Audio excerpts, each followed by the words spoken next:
Daddy, kunot noon na bulalas ko. Nagulat kasi ako at hindi man lang ako prepared sa malalaman ko. Ate Pretty, meet my dad, sabi sa akin ni Ashley.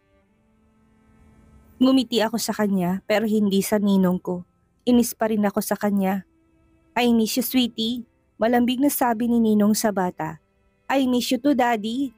Alam mo ba si Ate Pretty po'y magaling sa arts? Masaya na sabi niya sa ninong ko. Baby, she is your Ate Mori. Anak siya ni Tito Robert mo. Pakilala niya sa akin sa anak niya. Really, Daddy? Nakangiti na tanong nito sa kanya. Yes, baby.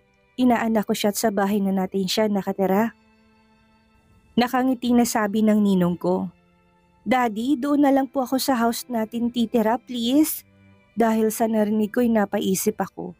So, hindi sila nagsasama ng mommy na anak niya? Ano sila? Co-parenting? Pero mas okay na rin yun para naman hindi maramdaman ng anak nila na wala itong parents. Alam mo namang na hindi pwede, diba? Pero susubukan ko na kausapin ng mami mo. Sabi niya sa anak niya. Yay! Thank you, Daddy. I love you po. Malambing na sabi ni Ashley kaya napangiti ako. I love you too, baby.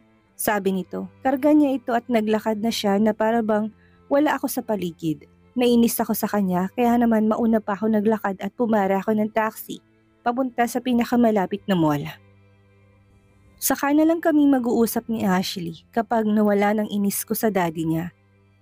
Habang nasa biyahe ako'y nakatanggap ako ng text message mula sa ninong. Diretso uwi sa bahay. I'm serious, Mori. Ayaw mo ba mag-reply?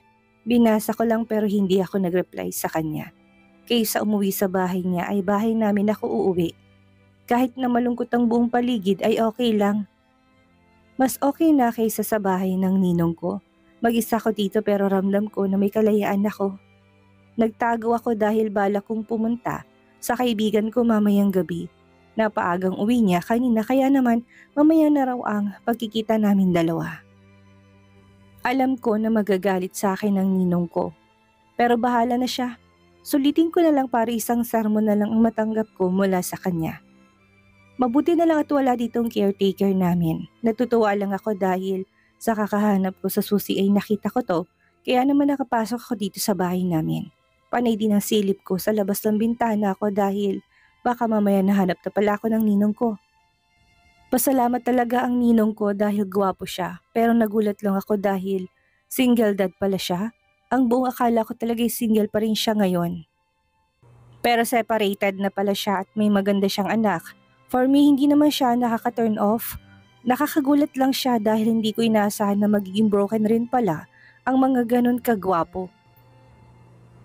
Iniisip ko tuloy kung anong kulay ng flag ni Ninong pero mabait naman daw siya ayon sa mga nasasakupan niya. Maganda si Ashley kaya hindi malabo na maganda rin ng mommy niya. Iniisip ko talagang dahilan kung bakit sila naghiwalay. Baka naman hindi magaling ang asawa niya, may nag-cheat kaya sa kanila? Sino naman kaya? O baka si Ninong ang hindi magaling? Ano kayang pakaramdam kapag si Ninong ang... Shit, nababaliw na talaga ako dahil mahalay ang... Lalo na si Ninong ko. Trip mo lang ito, Mori. Hindi maganda kapag ito sineryoso mo. Kausap ko sa sarili ko. Kaysa mag-isip ako ng kung ano-ano ay mas pinili ko na lang na humiga sa kama ko. Bala ko na lang matulog para naman may lakas ako mamayang gabi.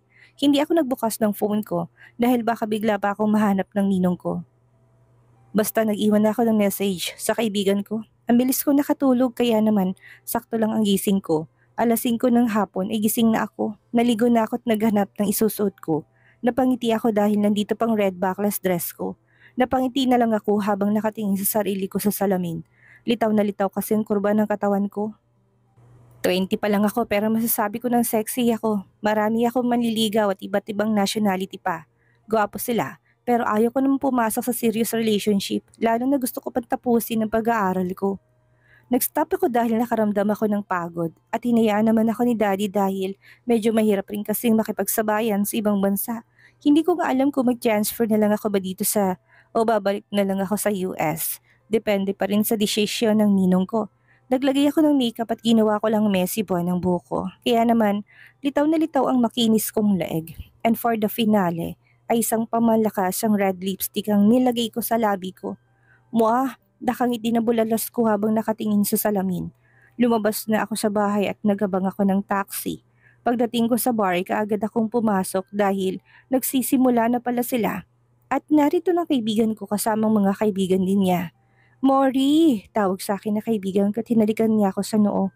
Hi Raven, I miss you. Nakangiti na bati ko sa kanya.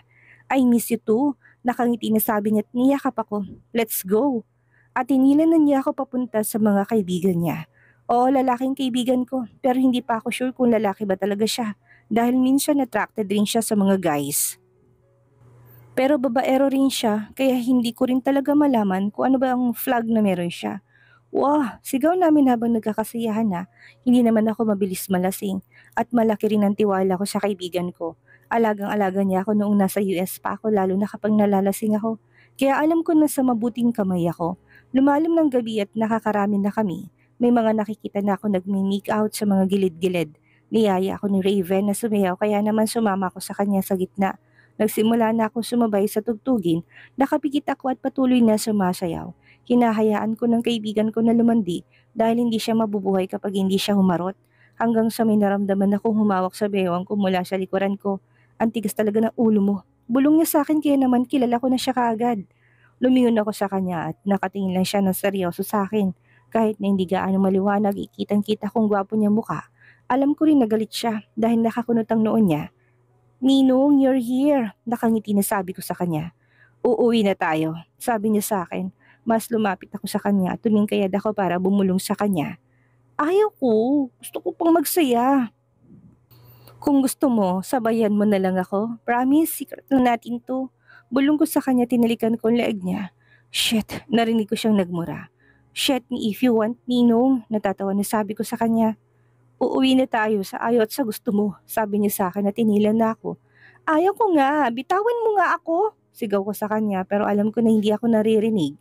Hanggang sa nakalabas na kaming dalawa sa may bar at ngayon ay nandito na kami sa parking lot at sa tapat ng kotse niya. Bakit mo ako sinuway? Bakit ba ang tigas ng ulo mo? At talagang hindi mo sinabi na lalaki ang kaibigan mo? Sigaw niya sa akin. Ikaw rin naman, matigas din naman ang ulo mo, matigas na nga ngayon. Natatawa na sabi ko sa kanya. Lasing na nga ako dahil mas lumalala ang pagiging green-minded ko. Lalo na kapag naalala ko malaki at mahaba niyang pagkalalaki na papangiti ako na parang baliw. Mabuti talaga't hindi ko naisip na pumalit kanina sa babae niya. Ew, ayaw ko rin na makihalo sa laway niya. Mori, I'm serious, he said using his baritone voice. At napakiseryoso niya. Hindi tayo aabot sa ganitong sitwasyon kung pinayagan mo lang ako. Why are you here? Istorbo ka sa gabi ko. Siguro kung hindi ka dumating ay nasa Cloud9 na ako ngayon. Natatawa na sabi ko sa kanya. Cloud9 ha? Timbagang na tanong niya. Oo, Cloud9. How about you, Ninong? Saan mo ba ako kayang dalhin? Kagatlabi na tanong ko sa kanya. Gusto mong malaman? Tanong niya sa akin. Yes, Ninong. Sabi ko sa kanya at ako na mismo. Ang humalik sa labi niya na kanina pa ako inaakit. Shit, bibitiw na sana ako pero nagulat ako dahil bigla na lang pumulupot sa bewang kong mga braso niya at napahawak ako sa ulo ko. Nahihilo ako at sobrang sakit. Humiga ulit ako dahil hindi ko kayang umupo. Hindi ko rin kayang idilat. Habang nakapikit ako ay may biglang lumitaw sa alaala ko. Shit, napabangon ulit ako nang wala sa oras. Anong ginawa ko? Tanong ko sa sarili ko habang nakatingin sa sarili ko. I checked myself pero wala namang kakaiba. Posible kayang, no, erase. Iba na rin ang suot ko na damit at tanging maluwag na damit ang suot ko. Pero ang pinagtataka ko ay nasa hindi ako pamilyar na silid. Ngayon ko lang napansin. Gusto kong maalala ang nangyari kagabi pero hindi ko talaga maalala. May naalala ko pero putol. May nangyari ba? Nasaan kaya siya? Nasaan si Ninong? Tanong ko sa sarili ko. Gising ka na pala. Napatingin ako sa pinagmula ng boses. Nasaan ako? Anong ginawa mo sa akin? Kunot noon na tanong ko sa kanya. Ewan ko, bigla na lang ako nainis sa kanya. Ganyan ka ba talaga kabastos? Na hindi mo na ako ginalang bilang ninong mo? Ang tigas ng ulo mo at sinusuway mo ko. Seryoso na sabi niya sa akin. I'm sorry, Ninong. Para ako natauhan sa sinabi niya.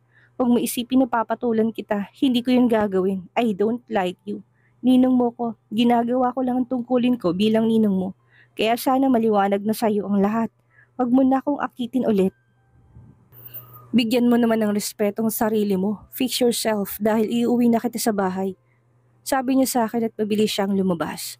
May kung anong kurot sa puso ko ang sinabi niya. Hindi ko alam na may tumulong luha sa mga mata ko na mabilis ko namang pinunasan. Akala mo naman hindi rin kita type. Ang tanda-tanda mo na, mahina ng tuhod mo't hindi ka na masarap. Sigaw ko sa sobrang inis ko. Wala akong pakialam kung marinig man niya ako hindi. Akala niya siguro talagang papatulan ko siya. Pero pwede rin naman, may nakita akong paper bag na nakapatong sa side table. Kaya naman kinuha ko to at binuksan ko. Isang damit na halos hindi ko ma-imagine na isusuot ko. Napahinga ako ng malalim para makalmahin ang sarili ko. Mabilis akong lumabas sa silid niya at hawak kong damit. Ninong, tawag ko sa kanya. Lumingon siya sa akin kahit na may kausap siya sa phone niya. Nakalagay sa bulsa niya isa niyang kamay at seryosong mukha niya habang nakikipag-usap sa phone niya. Hinintay ko na matapos siya sa kausap niya. May kailangan ka? Tanong niya sa akin. About po dito sa damit. May iba pa po ba? Tanong ko sa kanya. Wala na. Wear that. Sabi niya sa akin. I can't wear this. What type of clothes is this? Damit ba to? Tanong ko sa kanya. That's better kaysa sa mo kagabi. Timbag ang nasabi niya sa akin. Ito? Better? Oh my God! Anong fashion style bang meron kaninong? Look at this, parang panahon pa ni Rizal. Parang umuusok ng ilong ko sa inis ko sa kanya. Mas maigi na balot ka. Kaysa naman lumabas ng kaluluwa mo. Stop complaining at suit mo na yan, sabi niya sa akin. Ayaw ko nga, ayaw ko. Parang bata na sabi ko sa kanya. Huwag mo hintayin na ako pang magpapalit ng damit mo, sabi niya sa akin. Okay, ikaw magpalit ng damit ko. Kinuha mo na kagabi kaya lubos-lubosin mo na ngayon, sabi ko sa kanya at tinubad ko ng suot kong malaking shirt. What the heck, Mori? Malutong na mura niya. What's the problem, Ninong? You already saw it last night. Now tell me, may nangyari ba sa atin kagabi? Tanong ko sa kanya. I need to go. Fix yourself dahil ihatid ka pa uwi ni Mark. Sabi niya sa akin. Lumabas na siya ng pinto at iniwan ako nakatayo dito na nakahubad pa rin. Hard to get ka. Kapag ako naging hard to get sa'yo, sisiguraduhin ko na sasakit ang puso mong thunders ka. Sabi ko't sinuot ko na ang damit na hindi ko alam kung bakit ko ba ito isusuot. Mabuti na lang creative ako kaya naman sinuot ko ulit ang shirt niya kanina. Inamoy ko pa to dahil ang bango ng damit niya. Sa bahay na lang niya ako kakain. Wala siyang puso dahil hindi man lang ako pinaghanda ng pagkain. Habang nasa biyahe ay tahimik lang ako. Ang buong akala ko'y nagmamadali siya kanina pero sinabi naman niya ako. Magkatabi kaming dalawa dito sa backseat. Tahimik lang ako nakatanaw sa bintana ng kotse niya habang siya ay may kausap na naman sa phone niya. Pagdating namin sa bahay niya ay mabilis akong lumabas sa kotse niya. Patakbo akong pumasok sa bahay at diretso akyat sa silid ko. Hindi na ako lumingon sa kanya. Pagpasok ko sa room ko ay kaagad akong pumasok sa banyo para maligo. Habang naliligo ako ay para akong baliw na kinakausap ang sarili ko. May nangyari ba talaga? Bakit hindi ko man lang maalala? Huling inom ko na yon para sa taon na to. Ang tanging naalala ko lang ay hinalikan ko siya at pumulupot sa bewang ko mga braso niya. Bakit ang kasunod na nangyari hindi ko na maalala? Gusto ko maalala, nakakainis. Sigaw ko bigla. Kaysa mainis sa sarili ko, ay pinili ko na lang natapusin ang paliligo ko. Paglabas ko sa banyo ay hindi ko inaasahan na nandito sa room ko si Ashley. Nakaupo siya sa kama ko at nakangiti siya sa akin. Good morning po Ate Mori, nakangiting bati niya sa akin. Good morning pretty baby, malambing na sabi ko, tinalikan ko siya sa pisngi. Ate, where have you been? Alam mo ba nag-alala sa'yo si Daddy? Sabi niya sa akin. Sorry baby, nakikipag-hangout lang ako sa friends ko. Kasi naman ayaw akong payagan ni Ninong kahit na nagpaalam na ako sa kanya. Sagot ko sa kanya. Ah, narinig ko siyang tumawa. What's funny baby? Tanong ko sa kanya. Because daddy is treating you like a kid. My dad is a very strict man kaya sigurado ako na hindi kanya hayaan na gumala. Sagot niya sa akin. Yeah, you're right. Mas strict pa siya sa daddy ko. Masasanay ka rin sa daddy ko ate. Malay mo soon magiging magkasundo din kayo. Sabi niya sa akin. I hope so. Para naman payagan niya akong gumalat magka-boyfriend. Natatawa na sabi ko. Nagtawanan kaming dalawa dahil alam na alam rin niya ang ugali ng daddy niya. Nagbihis na muna ako at sabay kaming bumaba dahil nagugutom na ako. Sumabay na rin siya sa akin kumain. Ate, can you teach me how to paint? Nakangiti na tanong niya sa akin. Of course, kukunin ko lang muna ang mga gamit ko. Samahan na po kita, nakangiti na sabi niya sa akin.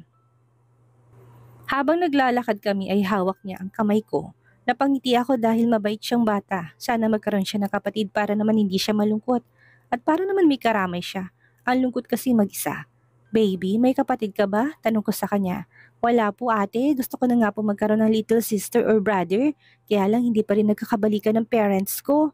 Pero malay po natin baka po soon bati na sila. Nakangiti na sagot niya sa akin. Ngumiti ako sa kanya. Pero bakit ba ako nasasaktan? Bakit ko ba ito nararamdaman? Ate Luke, tama po bang ginagawa ko? Tanong sa akin ni Ashley habang pinapakita ang mga ginawa niya. Yes po, wala namang mali sa ginagawa mo. Just do whatever you want. Nakangiti na sagot ko sa kanya. Parang ang pangit po ng gawa ko, malungkot na sabi niya. Are you sad kasi tingin mo pangit ang drawing mo? Alam mo ba mas pangit pang gawa ko dati pero hindi ako nag-give up. Nag-drawing lang ako nag-drawing hanggang sa gumaling po kayo mag-paint? Tanong niya sa akin. Yeah, hanggang sa gumaling ako. I mean not totally super galing but may improvement na ako. You know what? You need more practice and if you love what you're doing magiging magandang result kapag nagpatuloy ka lang, sabi ko sa kanya. Thank you so much Ate Mori. Dati pangarap ko lang na magkaroon ng big sister at ngayon natupad na. I like you so much po, sabi niya sa akin. Me too, gusto ko rin magkaroon ng kapatid and I like you. Nakangiti na sabi ko at hinahaplos ko ang buhok niya. Napalingon ako dahil may narinig akong tumikhim, sininong palang dumating. Umiwas agad ang tingin sa akin. Tumayo naman si Ashley para lumapit sa daddy niya. Mabilis na kinarga ni Ninong ang anak niya. Daddy, why are you here? Tanong nito sa daddy niya. Dito ako mag-lunch, sweetie, and I miss you. Daddy Luke, nag-paint po kami ni ate. Wow, that's great, sabi niya sa anak niya. Hindi pa po maganda sa ngayon, pero soon po magiging maganda na po to, masaya na sabi ni Ashley sa daddy niya. Of course, sweetie, you need more practice. Pareho po kayo na sinabi ni ate, sabi niya sa daddy niya. Daddy, babalik ka pa ba sa work mo? Yeah, maraming work si daddy, sagot niya. Kapag wala ka pong work, samahan niyo kaming dalawa ni Ate Mori na mag-paint. Okay, sweetie, nakangiti na sabi niya at mupo siya sa tabi ko. Naamoy ko kagad ang palalaki niyang pabango. Hindi masakit sa ilong at para bang ang sarap amuyin. Pero kailangan kong pigilan ang sarili ko. Wala akong balak na kausapin siya. Nagkadikit ang balat namin kaya naman mabilis akong lumayo sa kanya. Baby, akyat na muna ako sa room ko. Inaanto kasi ako. Later na lang natin ito ituloy. Paalam ko kay Ashley. Okay po ate? Nakangiti na sagot niya sa akin. Mag-lunch ka na muna bago ka matulog. Biglang sabi niya sa akin. Later na lang po ako kakain, Ninong. Sagot ko sa kanya, tuluyan na akong tumayo. Mori, wag matigas ang ulo, sabi niya sa akin. Hindi po ako nagugutom, Ninong. Gusto ko matulog kaya please, just let me sleep. Sabi ko sa kanya, tuluyan na akong lumabas sa room ni Ashley. Dumiretso ako sa room ko at padapang humiga sa kama ko. Ewan ko ba, nainis na ako sa kanya. Pero bakit ba ako naiinis? Dahil ba tinanggihan niya ako? O dahil sa sinabi niya na hindi niya ako magugustuhan? Ano bang tipo niya? Mahal pa ba niya ang ex-wife niya? Ano bang mukha ng ex-wife niya? Ang daming tanong na tumatakbo sa isipan ko. Sigaw ko. Sabay takip na unan sa mukha ko. Kumalma ka, hindi pwede na dito ka nalang sa bahay niya. Anong gagawin mo dito? Tatambay? Ngayon palang iniinip na ako. Mag-aral kaya ako? Mas okay yata kung mag-aral na ulit ako. Para naman magkaroon ako ng mga friends at hindi ganito ka-boring ang buhay ko. Sad ko sa sarili. I close my eyes dahil gusto ko na muna matulog. Hindi pa kasi nawawalan sakit ng ulo ko. May hangover pa rin ako ngayon. Bumigat ng talukap ng mga mata ko, kaya naman hinayaan ko ng sarili ko na matulog. Nagising ako dahil may naramdaman ako na kayakap sa akin. Nang idilat ko mga mata ko, ay bumungad sa akin si Ashley at nakayakap siya sa akin. Napangiti ako dahil tumabibala siya sa akin para matulog din. Niyakap ko siya, tinayaan ko sarili ko na matulog ulit. Nagising ako na may mabigat na nakapatong sa tiyan ko kaya bigla akong linilat ang mga mata ko. What the heck? Nabigla ako kaya naman tinula ko si Ninong nakayakap sa akin. Ouch! Daing niya habang nakahawak sa balakang niya. Why are you here? Tanong ko sa kanya. Tumingin ako sa tabi ko at mahimbing pa rin ang tulog ni Ashley. Sorry, hindi ko namalay na nakatulog din pala ako, sagot niya sa akin. Hindi ko na siya pinansin. Tumayo na ako at dumiretso ako sa banyo para maligo. Hindi naman ako nagtagal sa paliligo. Paglabas ko'y nakaupo siya sa kama ko. Kumuha ako ng damit ko at nagbihis ako mismo sa harapan niya. Ayaw ko sana pero tinatamad na akong pumasok ulit sa banyo para doon pa magbihis. At isa pa wala naman siyang pakialam sa akin. Thank you dahil magkasundo kayong dalawa ni Ashley. Biglang sabi niya sa akin. Walang dahilan para hindi kami magkasundo, sagot ko sa kanya. Galit ka ba sa akin? Tanong niya sa akin. Ano sa tingin mo? Matarin niya tanong ko sa kanya. Ganyan ka ba talaga? Ikaw pang may ganang magalit. I'm just protecting you, sabi niya sa akin. Protecting me? Mas mahigpit ka pa sa daddy ko. Let me remind you, Ninong, lumaki ako sa States at kaya ko sarili ko. Kung palagi kang ganyan, mas mabuti pa na hayaan niyo na lang ako umuwi sa bahay namin. I can live alone. Sanay ako mag-isa. Sabi ko sa kanya bago ako lumabas sa room ko. Pumunta ako sa kusina para tumulong na lang kay Manang. Iha, hindi ka pa ba nagugutom? Hindi ka kumain kanina, tanong niya sa akin. Hindi po Manang, sagot ko sa kanya at uminom ako ng iced coffee na ginawa ko. Nagtatampo ka pa rin ba sa ninong mo? Tanong niya bigla sa akin. Sobrang straight niya, gusto ko lang naman ng freedom Manang. Hindi naman siyang daddy ko, mas mahigpit pa siya sa daddy ko. Wala kasi siyang tiwala sa akin, alam ko naman ang dahilan niya. Dahil lumaki ako sa liberated na bansa. Sad ko kay Manang. Strict siya pero alam ko na hindi dahil sa wala siyang tiwala sa'yo. Kung hindi siguro wala siyang tiwala sa mga tao sa paligid mo. Maniwala ka sa akin. Nag-aalala siya sa'yo. Sabi niya sa akin ni Manang. Sorry po Manang. Ang ganda mong bata kaya siguro pinoprotektahan ka lang ng ninong mo. Kaya sana huwag ka na magalit sa kanya. Mabait na bata yan si Arcus. Kaya hiling ko lagi na makahanap na siya ng babaeng magmamahal sa kanya. Bakit hindi na lang sila magkabalikan ng mommy ni Ashley? Kasi Manang, sa labas kami kakain ni Ashley. Bigla na lang siya nagsalita. Sige Gov, magbihis ka na dahil sasama ka sa amin. What are you waiting for? Parang nainis na sabi niya. Nagkatinginan kaming dalawa ni Manang. Sino ba kasing kinakausap niya? Maury, are you deaf? Ako po bang isasama mo? Tanong ko sa kanya. May iba pa ba? Masungit na tanong niya sa akin. Malay ko ba kung si Manang palang kinakausap mo? Matari na rin nasabi ko't mabilis ako lumabas sa kusina. Kailan mo ba ayusin na ugali mo? Galit na tanong niya sa akin. Hindi ako sasama, sabi ko sa kanya. Maury, hindi na ako natutuwa sa'yo. Hindi na nakakatuwang pagiging matigas ng ulo mo. Sa tingin mo matutuwa rin ako sa'yo?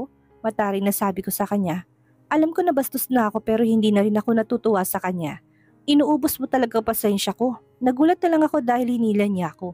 Kaya naman nawalan ako ng balanse habang umaakit ako sa hagdanan. Napapikit ako dahil hinihintay ko na bumagsak ako sa sahig pero hindi nangyari dahil Ew, kadiri ka!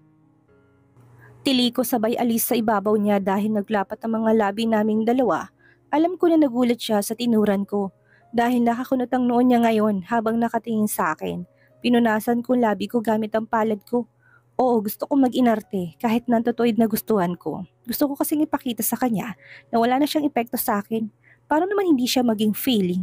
Shit, tanging salita na lumabas sa bibig niya. Mabilis akong tumakbo paakyat sa silid ko. Pagpasok ay kaagad ako napahawak sa dibdib ko. Sobrang bilis kasi ng tibok ng puso ko. Kaya naman padapa akong humiga sa kama ko.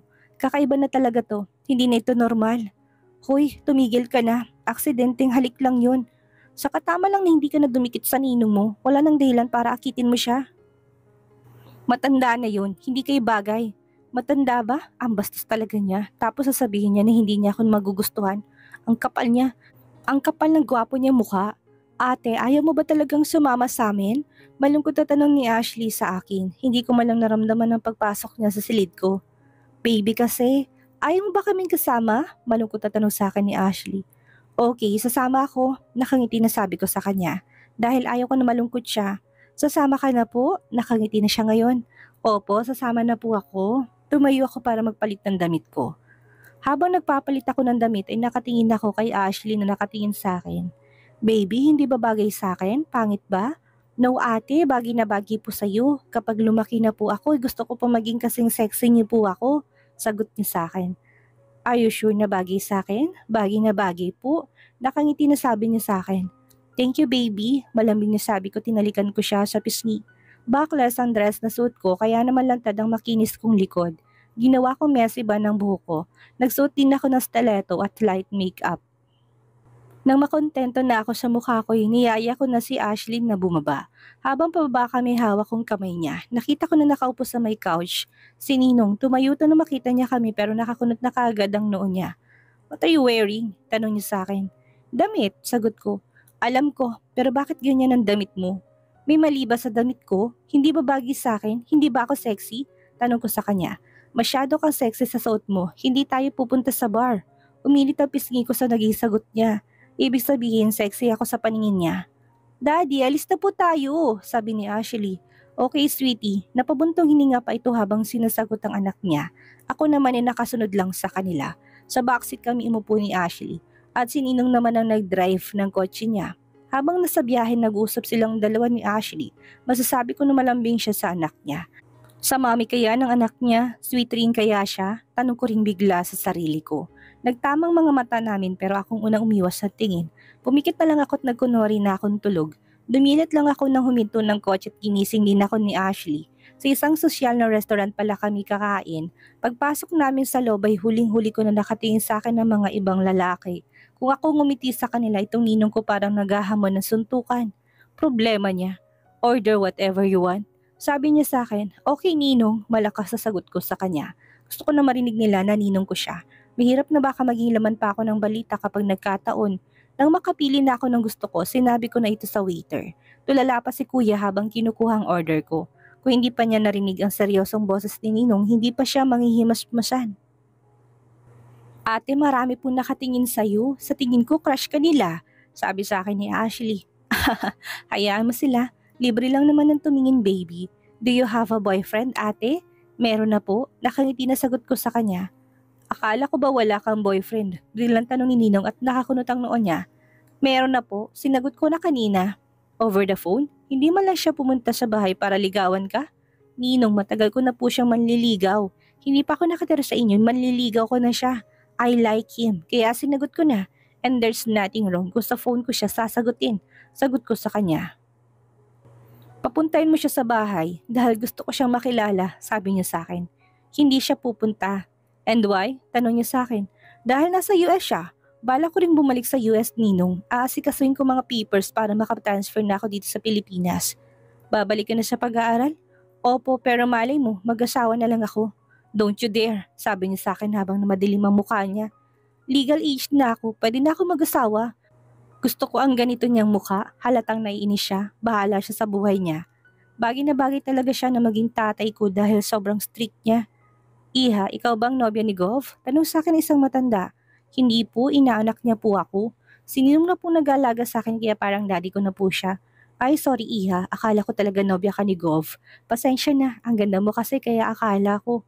Okay lang po, mukhang bata pa po kasi itong ninong ko kahit na may edad na siya. Nakangiti yung sabi ko. Kaya nga, baby face. Sige na, mauna na ako, pasensya ka na. Gov, alis na ako. Yung apo ko bagay sa'yo, sabi ng matanda bago't umalis. Narinig ko na tumatawa si Ashley. What's funny, sweetie? Tanong ng ninong sa kanya. Kasi po natawa ako sa sinabi ni ate. May edad na daw po kayo. Baby, totoo naman. Mas bagay nga na daddy ang itawag ko kay ninong kasi mas strict naman siya sa daddy ko. Magkaedad lang sila kaya talagang matanda na siya. Hindi ko natapos sa sasabihin ko dahil bigla na lang pumasok sa loob ng dress kong kamay niya. Tumingin ako sa kanya pero parang baliwala lang. Tumingin siya sa akin at kitang-kita kung paano tumaas ang sulok ng labi niya. Napalunok ako. Masama to, sad ko sa isipan ko. Sabay hawak sa kamay niya at pasimple ko tong inalis.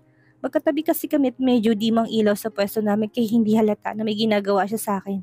Stop it, may hinanasaway ko sa kanya. Sweetie, kahit naman matanda na si daddy, gwapo naman si daddy, hindi ba?